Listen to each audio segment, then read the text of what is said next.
On August 24th, Ukraine's Independence Day, an explosion at the Kursk nuclear power plant.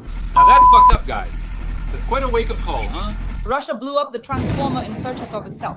A provocation to blame Ukraine. Everything's on fire. Moscow and Saint Petersburg are in a panic. At the same time, the Ukrainian Armed Forces strike Moscow and Saint Petersburg. Explosions are rocking the Leningrad region. Railway junctions have been blown up. The Syzran oil refinery is on fire. Something's shooting over there, damn it! It's all just started. That's really it. That's absolutely it.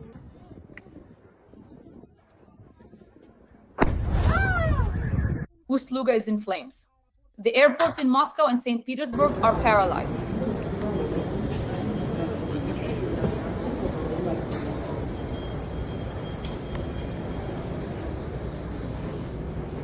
Happy Independence Day, my dear. Let's discuss all this with top analyst Alexander Demchenko right now. Looks like we're about to get kicked off the construction site. That's it. Those tanks caught fire too.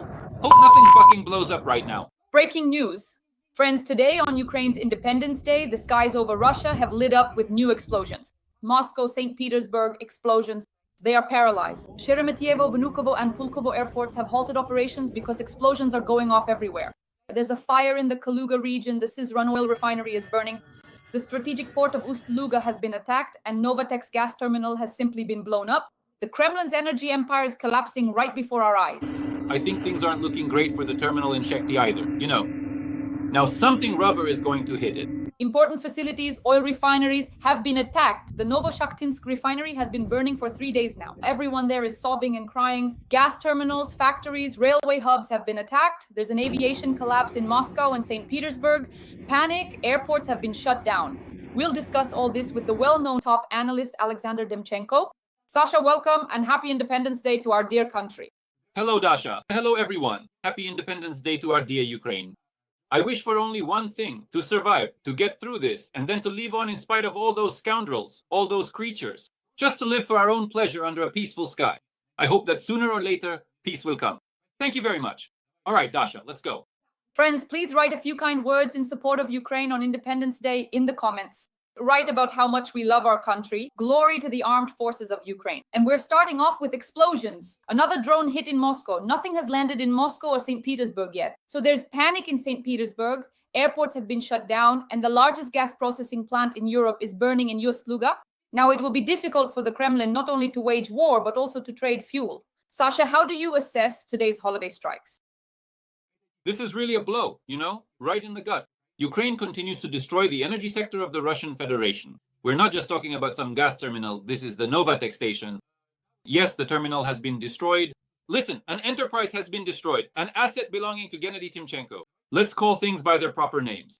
Gennady Timchenko is the oligarch closest to Putin, who sponsors Putin, builds him individual factories, ships, and even palaces in Gelendzhik together with the Rotenbergs. Gennady Timchenko is Putin's closest friend, both in hockey and in everything else. So now a direct strike has already been delivered.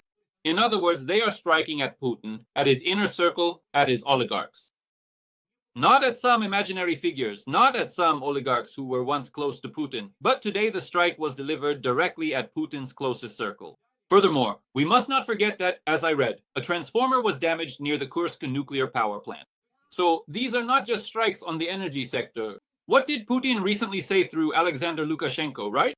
With his mouth, he said that Russia was preparing strikes. Putin was simply urging to strike Oreshnik on Bankova.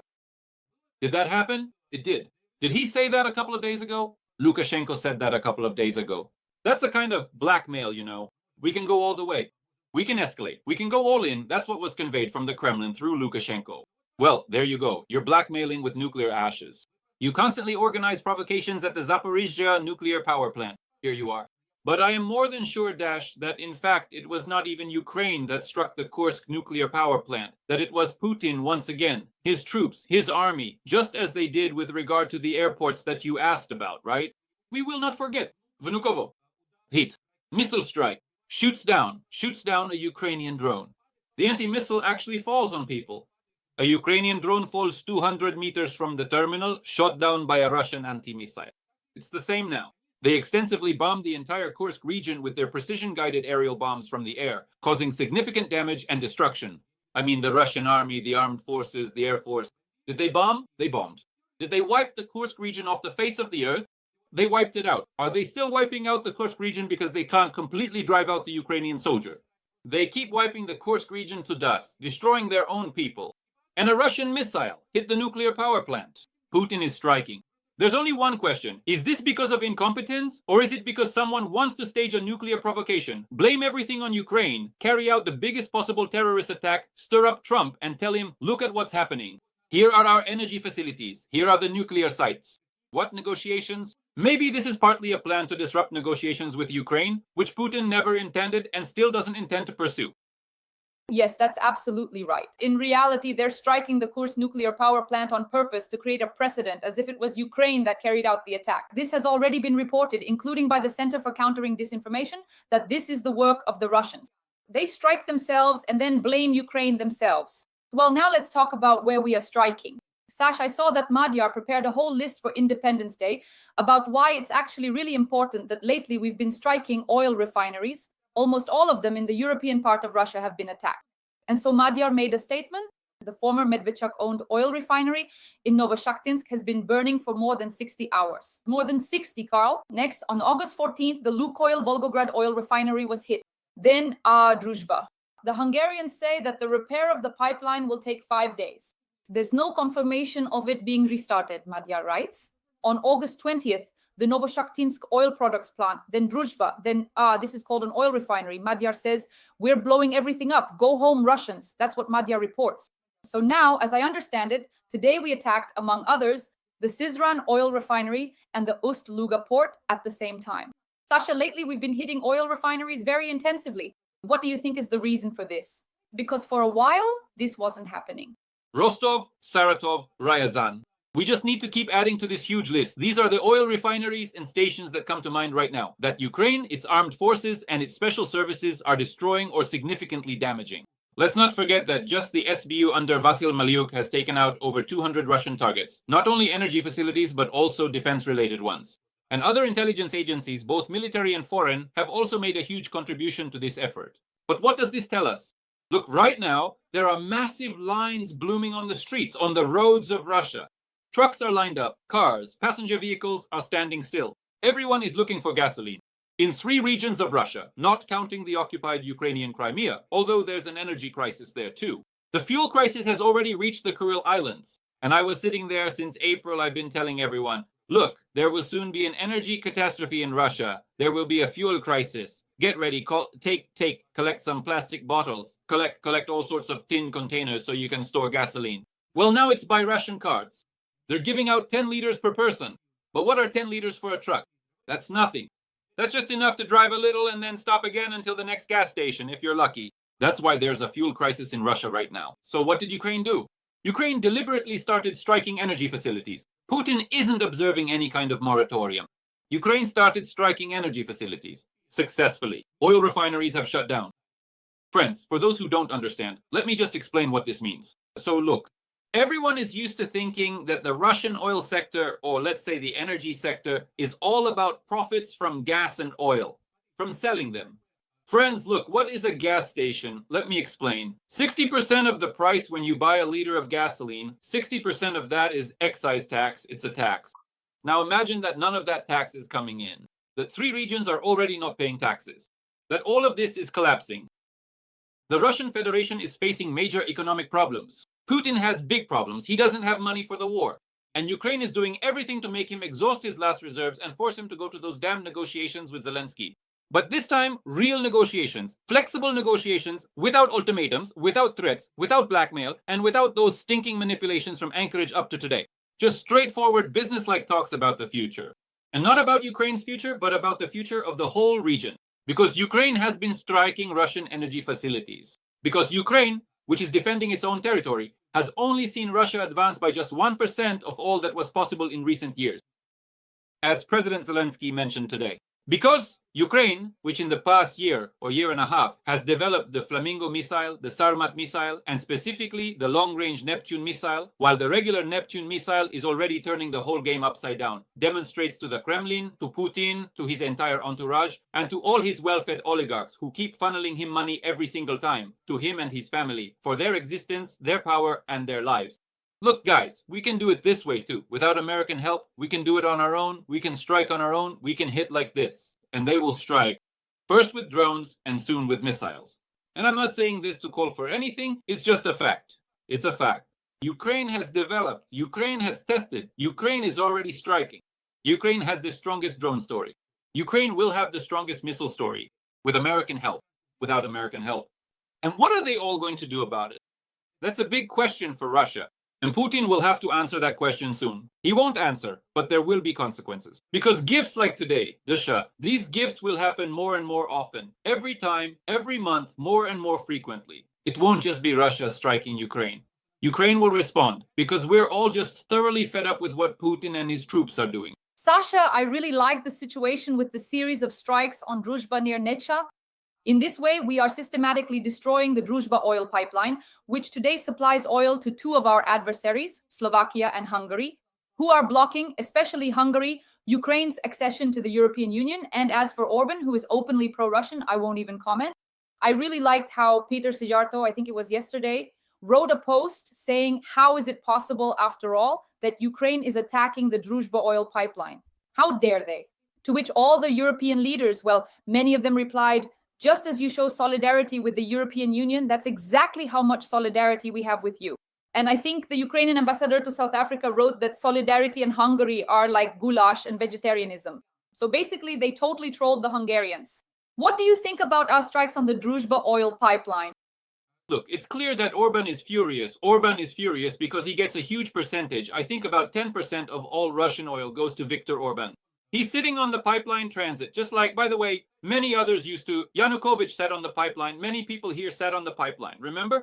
Medvedchuk and so on. Orban is sitting on Hungary's pipeline. He gets a huge percentage, no problem.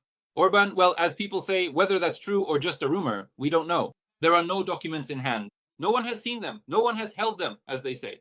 Maybe just a few individuals. Orban, as people have long said, was recruited by the Russian, or rather the Soviet KGB, back in the late 80s. That's why he's been on their payroll for a long time. He's been, excuse the expression, dependent on Putin, on the FSB, on Lubyanka for years. So everything is clear here. Yes, Ukraine is striking at Druzhba, which is becoming more and more unfriendly by the day, right? But if the issue is Russian transit, and if the problem is that Hungary and Slovakia, especially Hungary, cannot accept, coordinate, or agree to anti-Russian measures and sanctions, and this is solely because Russia supplies oil to Hungary, well, then let's just take that bubble off the table. If it's all about the oil, well, fine, then let's remove the oil. So, will you let Ukraine into the European Union then? Will you then provide Ukraine with all the necessary weapons? Will you then impose sanctions against the Russian Federation? Or is it not about the oil, but rather about the written agreement you signed, Viktor Orban, many, many decades ago when you agreed to become an agent or collaborator of the Soviet KGB? What is the real problem here? Or is it that Hungary, and specifically Orban's government, maintains its entire circle, its whole apparatus, and thus lives a normal, good, happy life on Russian, on Putin's money, on the money of Putin's oligarchs?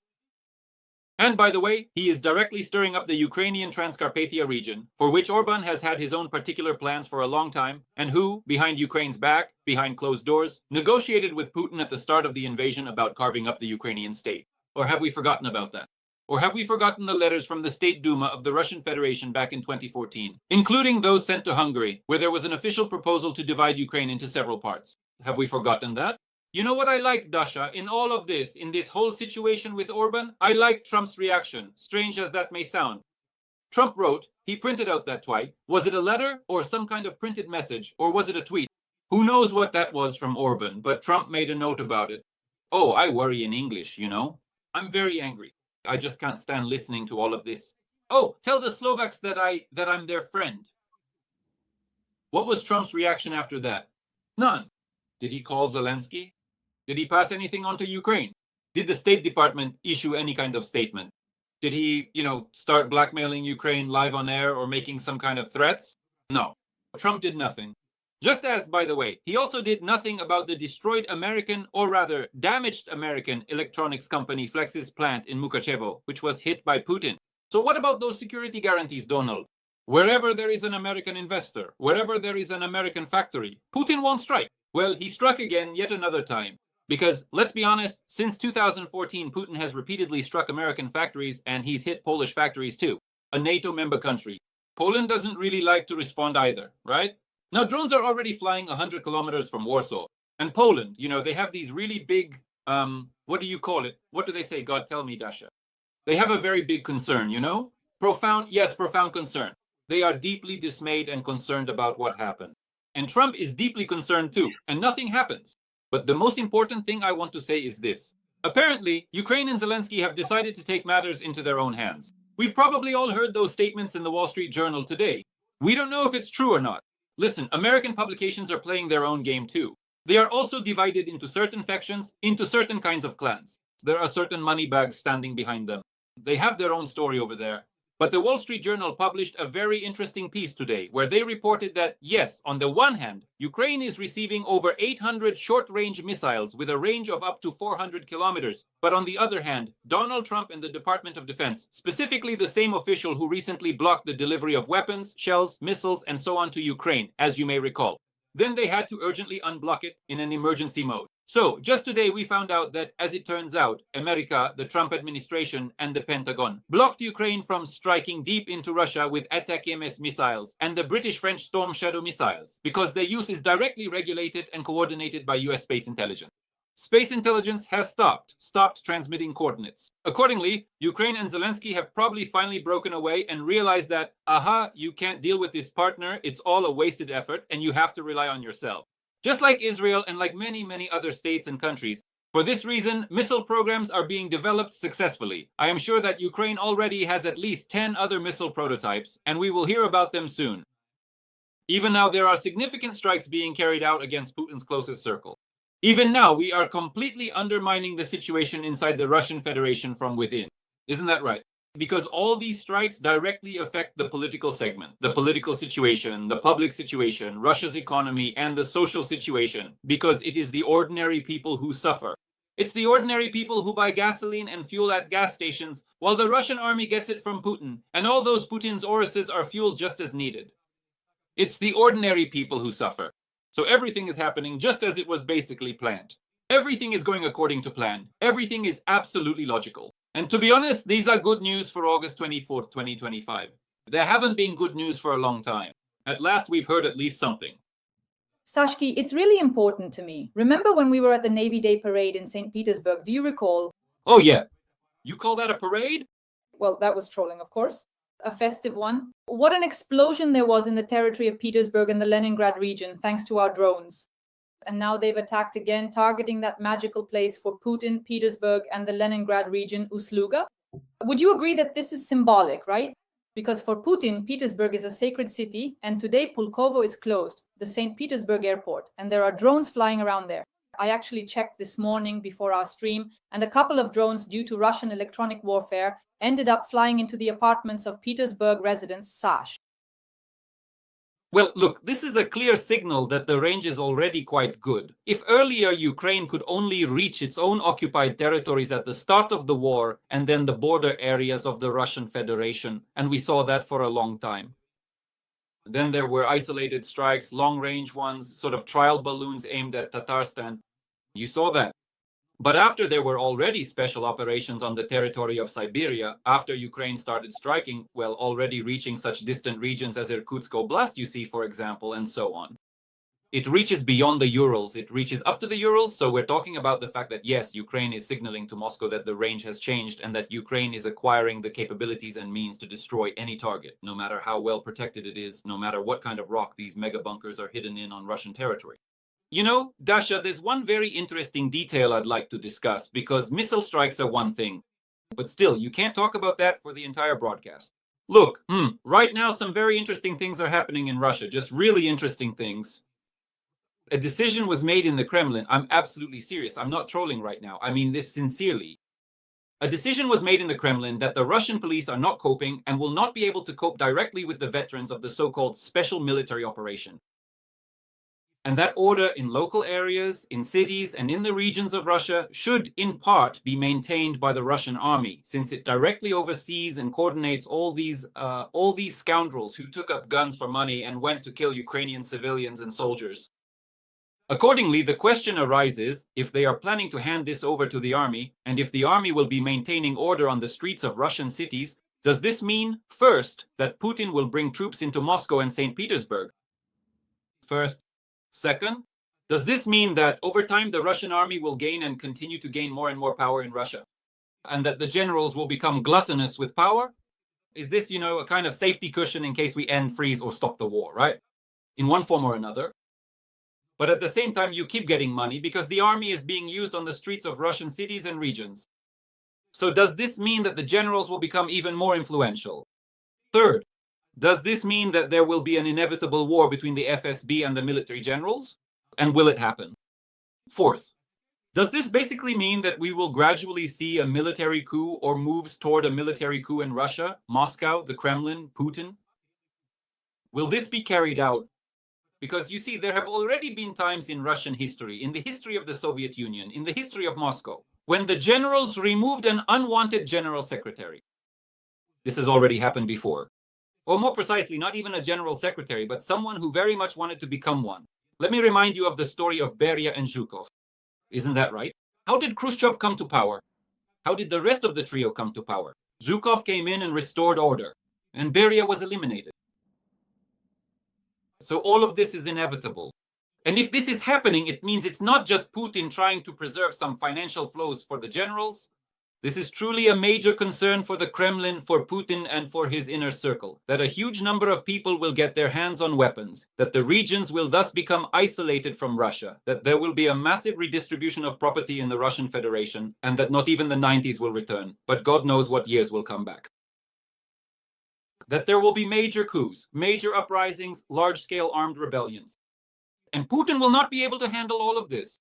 He needs the army, but there is always the threat that this army could overthrow Putin in the coming years, as soon as he stops the war. These are the questions that need to be felt and analyzed right now. So, what's already happening here? Look, Kinstein has appeared. Kinstein has shown up. In Rio, the governor, or already the governor? Yes, he is already the governor of the Kursk region. The attacks on the Kursk nuclear power plant are a threat to nuclear safety and cross all boundaries of international conventions. Oh. In short, they are disrupting the negotiations. Yes. They didn't know how to get out of all this. From Trump's proposal to hold one-on-one negotiations between Zelensky and Putin, they didn't know how to make it so that Putin wouldn't go anywhere. They couldn't figure out how to create a situation where Trump would get angry at Ukraine and bypass the Europeans. They didn't understand in general how to take away all these Trump cards. Well, they decided to go all in. Their last Trump card is a nuclear catastrophe, a nuclear threat. In this way, you see, they can reject Trump, they can prolong the pause, they can keep pretending, they can continue negotiations with the Americans, they can squeeze more concessions out of the Americans, and at the same time threaten Ukraine with Orikhiv and everything else. Now they're going to start throwing weapons onto the territory of Belarus. There's more, Dasha. So look, we can see how Putin is now disrupting the negotiations. This is a breakdown of the negotiations. I'm telling you, this is a breakdown of the negotiations. That's it. The Kursk nuclear power plant. This is a breakdown of the negotiations. That's exactly what they needed. And notice, they're doing this in Kursk. They're not doing this in other regions of Russia, are they? They're doing it in Kursk, where they don't care anymore. And now, here's video evidence that everything Kinstein said is a lie. Let's watch. Good morning. I want to reassure you. Everything is fine in Kurchatov. Everything is calm. There is no fire at the moment. Well, there was some noise at night. Something popped, flared up, but they put it out quickly. Right now, everything is safe. The birds are flying. The weather is gorgeous, sunny. Peace and kindness to everyone. The Russian himself confirmed that something happened there. As you heard, he used some ugly language, which I won't even repeat. So, Sash, what is this? What is this? It's a provocation. It's the same tires at the Zaporizhzhia nuclear power plant that they set on fire, let me remind you. It's the same kind of story. So they provoke something small, just enough not to make too much noise, so there wouldn't be an explosion so as not to repeat Chernobyl. which, by the way, they themselves caused here on Ukrainian territory once, and then kept silent about that disaster for a huge number of days, simply concealing it. So, this provocation is not an attempt, it's a disruption of negotiations. Listen, these things are just obvious. They staged the provocation themselves, carried it out themselves, talked about it themselves, and then they'll tell Trump that this is what happened, and that they can't tolerate it anymore, there will be no negotiations, everything is ruined, and Ukraine is to blame for everything. They're doing all this because, well, they have no room to maneuver. They either have to go to negotiations or not. If they don't go, there will be some consequences. They need to make sure there are no consequences. They need to give Trump exactly the right information so that he might come out with some kind of angry tweet. By the way, I wouldn't be surprised if he does come out with some kind of angry tweet. But Dasha, what's the most important thing? What's the key point? The key point is this. No matter how hard all these Russian security officials try, no matter what they do, Putin has a huge pile of problems. But Putin can't keep waging this war forever. Putin doesn't have the money for this war. He is becoming heavily dependent on many other players. It's gotten to the point where, with the current catastrophe, he's more dependent on North Korea than on the Russian defense industry. He can no longer wage a war of this intensity, and he needs to bring it to an end. If he truly believes that in the very few remaining months he has left, he can somehow, by some means, win this protracted and difficult war or decisively turn the entire situation significantly in his favor, then he is gravely and profoundly mistaken, because his own generals are, in fact, treacherous traitors. Gerasimov betrayed him a long time ago. He gives him completely inaccurate, unnecessary, and absolutely false information. There's nothing there, no such colossal advance at all. 1% over all these years. Yes. And the American Institute for the Study of War states the following, that it would take Putin and his army 99 years, even at the current accelerated pace, to take all of Ukraine. Putin won't live that long. That's clear to everyone. And I think that even the subsequent general secretaries or whoever else comes after Putin or alongside him in Russia won't live long enough to fulfill or realize all these pipe dreams of theirs. So, look, they're deliberately provoking a strike. This has happened before. It has happened on the territory of the Zaporizhzhia nuclear power plant. They made a mess at the Chernobyl nuclear power plant when they started this whole bloody mess called the full-scale invasion. They have already staged provocations in the Kursk region near the Kursk nuclear power plant. All of this has happened before, but now there is a specific target. The goal is simple: to get Trump out of Ukraine, to finish what they started, the so-called special operation, and moreover, to squeeze some extra perks out of the Americans and make sure that the idea of a meeting between Putin and Zelensky doesn't even cross Trump's mind. That's the only thing they want. They don't need anything else. Yes, Sasha, that's true. That's their strategy, because yesterday, on the eve of Ukraine's Independence Day, Trump made a statement saying that in 2 weeks he will either impose sanctions and tariffs, he used those two terms, or he will walk away and say, "This is not my war." And most likely Putin is counting on the second option from Trump. Sasha, so I definitely wanted to ask about Putin. I have one question about that for the end. But now I want to talk about logistics, the paralysis of the skies and the railway hubs, and how much all of this is affecting the Russians. Right now, everyone is reporting that the shutdown of Pulkovo, Sheremetyevo, and Vnukovo due to drones is a new standard of risk for Russia.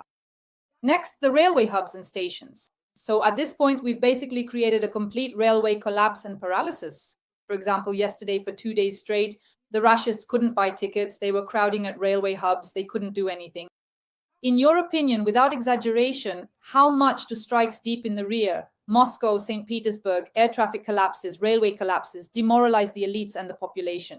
And how could this actually affect Putin and either speed up the negotiation agenda for the Kremlin or, on the contrary, slow it down? The elites are not demoralized. We shouldn't harbor any illusions about that. For one simple reason, the elite, the real elite, have their own business jets. Granted, there are some fuel issues, but there's enough fuel for the elite. They have business jets. This is actually very demoralizing for the Russian people, for the average Russian who votes for Putin and is told that everything is fine, that all is calm in Baghdad, that the war hasn't come to Moscow. It came a long time ago to both Moscow and Saint Petersburg. Look, Dasha, all of Russia is Moscow-centric, completely Moscow-centric. You must have noticed that those lines for gasoline on the highways stretch from Moscow through Rostov and Krasnodar. Everything goes through Moscow, all the supplies go through Moscow. The entire railway system is centered in Moscow. All air transportation, both civil and commercial, is centered in Moscow. Everything is focused on Moscow. If you destroy the hub or hubs that connect the most important nodes to Moscow, that's it. There's nothing left. A passenger, transportation, and food supply collapse begins there. A trade collapse starts there, an economic collapse, and so on. And in addition, it should be noted that every such attack and destruction of a particular railway track, or the shutdown, the stoppage of any airport in Moscow, in Saint Petersburg, or anywhere else, means only one thing: that Russia loses huge amounts of money every day. Russia loses tens and tens of billions in just 1 hour, in 1 hour. And Putin has no money. His national wealth fund is practically gone. All his reserves are in Chinese yuan. But there's another point, Dasha. There's a huge problem there. It's clear that oil and rubles aren't working. They're not working. The oil sector has dropped by 30%. That's an obvious fact. But there's one more important and significant detail. The point is that if Putin doesn't have money, he'll be forced to get that money from somewhere. The only option he has to get this money is to go and fleece his more or less well-off population, the middle class and above, who have 40 trillion rubles sitting in Russian banks. And for this reason, over the past week, Russians suddenly withdrew 500 billion rubles from the banks in just 1 week. $500 billion was taken by Russians from Vladimir Putin, right? I mean, this is a huge story, absolutely. $500 billion. $500 billion. So what we're saying is that Russians have sensed that the country is in deep trouble, that Putin is going to trick them, that Putin will deceive them, that Putin will simply take and seize their investments, their money, their deposits. Because he needs war, he needs to fight, he needs power, and to extend his rule through war. He dreams about it, he fantasizes about it. And accordingly, now he will do everything possible to get that money. Who will give him the money? No one, except the Russians themselves. Do Russians want to give their money to Vladimir Putin? No. That's why those who are smarter are already taking their money out. And those who are foolish will leave it until the very last moment, and everything will be lost. Putin will take everything, all the deposits, or let's say freeze them. He'll freeze them and never give them back. This is a very important point. It's more important than all the airports and all the railways. Because for the first time, Russians have felt that the war hasn't just arrived, but that it's time to take their money, pack their bags, and get the hell out, or sit on those suitcases and wait for the right moment. Yes, this is simply a well-organized campaign to exhaust Russia's energy, economy, and logistics. Sasha, I can't help but ask you a question that our subscribers asked me to pass on. You see, they love our tandem, Dasha plus Sasha, Sasha plus Dasha. And they specifically asked me to ask this question on Independence Day. How realistic do you think the scenario is? Do you remember that movie about Osama bin Laden, Zero Dark 30? And everyone is discussing how realistic it is because the war could end quickly if the number one target simply ceased to exist. In your opinion, is this a realistic scenario for intelligence agencies or not? Or is it just a utopia? No, look, for intelligence agencies, everything is realistic. For good intelligence agencies, and Ukrainian intelligence agencies are good. For the Americans, it's a very realistic scenario. The issue here isn't about the intelligence agencies. If the intelligence agencies were given the task, they would try to carry it out. That's not the point. Moreover, there have been assassination attempts on Putin. And there has been more than one attempt on Vladimir Putin's life, and this has even been acknowledged in the Kremlin. The question is something else entirely, Dasha. The point is what I think. First, no one wants this kind of precedent to appear in the world. It's not about something like this happening specifically in Russia. The point is that this puts a lot of pressure on both the West and the East. No one wants something like this to happen because a lot of people have skeletons in their closets. They're all afraid for themselves. But there's another more serious point. Look, I think that there is a person who is strongly opposed to such scenarios and who will defend Putin to the very end. And it's not about him liking Putin without limits. It's not about this person wanting negotiations with Putin and so on. It's just that he is set on engaging with Russia and specifically with Putin. And that person is Donald Trump. And there's nothing you can do about it and nothing you can sign with this Trump, at least for the next 3.5 years or so. But what I would like to say is this, while we are thoroughly discussing all these significant and pressing matters, Vladimir Putin himself, as far as I comprehensively understand, is meticulously planning a substantial and aggressive attack on a completely new country, a sovereign new state. Moreover, logical reasoning and clear indications tell me that a direct attack or an attempted assassination on the esteemed leader of that particular state is currently being meticulously planned and orchestrated. And that is by no means Volodymyr Zelensky. Although Putin has tried and is still trying, I'm sure, to somehow eliminate our president as well. He won't succeed. I'm talking about Azerbaijan and Ilham Aliyev. Ilham Aliyev recently made a statement that war is coming soon and that people need to prepare for it. And the only hope is in the Azerbaijani people. In Baku, they understood perfectly well that as soon as they turned toward the United States, turned away from Russia, and allowed Trump and America to resolve the security issue in the South Caucasus, after that, Putin would do everything possible, first, to destroy Armenia, to once again install his own pro-Kremlin government there, and second, to destroy Aliyev and Azerbaijan. But in that case, the Kremlin will have to face the Turkish army. But this confrontation is inevitable, because Turkey and Russia have fought each other more than Russia has fought with anyone else. Therefore, I believe that in the near future, we will see a major confrontation, a prolonged large-scale war in the South Caucasus initiated by Russia. We can already see that in Armenia, where the 102nd Russian military base is located, there have been protests, and Armenians are trying to kick the Russians out of Gyumri, out of Armenia. That's another flashpoint. So right now, even if the war stops or is frozen or whatever happens, though I don't believe in that, but many people are actually voicing exactly this scenario, Russia against Ukraine. As soon as Putin is able to free up significant resources, he will immediately turn his attention to the South Caucasus. That means Georgia, Armenia, Azerbaijan. And I hope, and I'm even sure firstly, that Turkey won't allow it, that there will be a long drawn-out war and a confrontation with Turkish forces.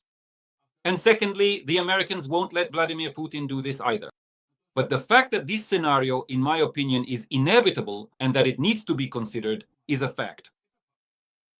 That's something I would watch very closely, with great diligence. And right now, as you speak, there are protests taking place in Armenia against Russian military bases on the country's territory. Friends, to sum up, today is Ukraine's Independence Day, and right now, as all the Telegram channels are reporting, there is a massive drone attack underway against Russia. Oil refineries in Syzran have been hit. Explosions are occurring in all regions of the Moscow suburbs: Leningrad region, Syzran, Belgorod, Kursk region, Kurchatov, Tver, Leningrad, Smolensk, and Bryansk. We are acting precisely in a targeted manner and are indeed attacking only military targets. Right now, Saint Petersburg and the Leningrad region are experiencing fireworks for Independence Day. Everything is being updated. Friends, please like this video. Today, on Sunday, August 24th, we went live for Independence Day. I'm sure you were very pleased with how the armed forces of Ukraine congratulated our enemy on our Independence Day. Sasha, the final word goes to you to wrap up our stream today. Friends, I just want to wish all of us endurance, patience, and to do just one thing, to truly get through this, survive, and keep on living. Because that will be, the scariest gift to Vladimir Putin from all of Ukraine, from each of us, right? To live a normal life right after and to outlive Vladimir Putin and his regime. I wish this for all of you. Truly. Glory to Ukraine. Glory to the heroes.